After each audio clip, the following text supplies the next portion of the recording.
Hello friends, நாம் இன்னைக்கு என்ன செய்ய போகிறோன்னா மாங்காய் ஊறுகாய் செய்ய போகிறோம். அந்த ஊறுகாய் எப்படி செய்யலான்னு சொல்லி இப்போ பார்க்கலாம்.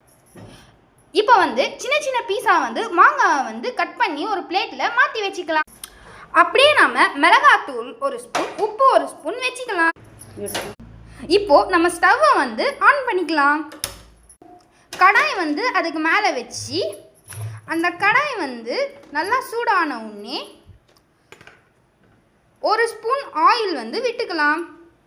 2 ஸ்பூன் ஆயில் விட்டுக்கலாம். எண்ணெய் காஞ்ச உடனே கடுகு போட்டுக்கலாம்.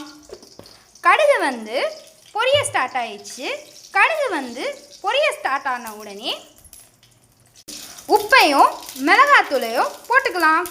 அது ரெண்டுமே போட்டு நல்லா மிக்ஸ் பண்ணிக்கலாம்.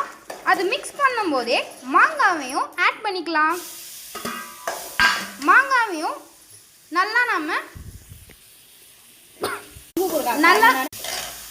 நல்லா மிக்ஸ் பண்ணிக்கலாம். மிக்ஸ் ஆன உடனே கொஞ்சமாக பெருங்காயத்தூள் போட்ட உடனே அதையும் நல்லா மிக்ஸ் பண்ணிக்கலாம். நல்லா ஆயில் திரியிறப்போ நம்ம ஸ்டவ்வை ஆஃப் பண்ணிக்கலாம். நம்மளோட டெலிஷியஸான மாங்காய் ஊறுகாய் ரெடி. இதை நீங்கள் ரைஸோட சப்பாத்தியோட எல்லாத்துலேயும் சாப்பிட்லாம். ரொம்ப டேஸ்ட்டாக இருக்கும்.